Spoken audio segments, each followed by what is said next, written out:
कांग्रेस के वरिष्ठ नेता बाळासाहेब थोरात ने एनसीपी नेता जितेंद्र आव्हाड पर हुए हमले का विरोध किया है।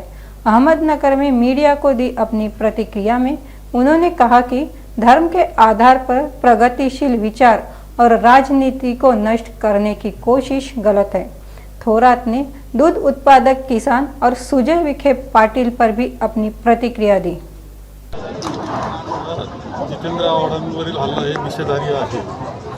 एक प्रयत्न आहे की पुरोगामी विचार जो आहे तो मोडून काढण्याचा आणि धर्माच्या आधारावर राजकारण करण्याचा जो प्रयत्न आहे, अशा प्रकारची जी वृत्ती आहे ती मंडळी अशा प्रकारचे हल्ल्यासारखे ध्यान कृत्य करत असतात।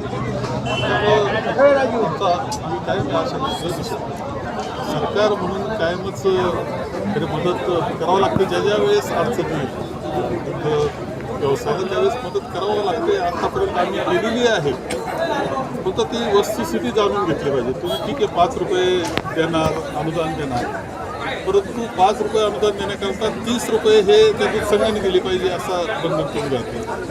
कोणता सहकारातला संघ 30 रुपये लिटरला देऊ शकतो असं जर पाहिलं तर त्यामध्ये खूप अडचणी मला दिसत आहेत। म्हणजे तुम्ही वस्तुस्थितीशी निगडीत नाही, म्हणजे तुम्ही मदत करायचं फक्त आवा आणता आणि अटी अशा घालतात की त्याच्यातून काहीच होणार नाही।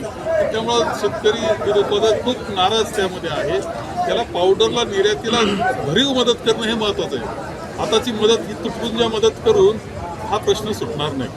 तेव्हा मोठ्याचं लाडकं लेकरू त्याचा छंदच असेल तर तो पुरवला पाहिजे। या मताचा मी आहे पक्षांना नाही तरी पालकांना पुरवला पाहिजे।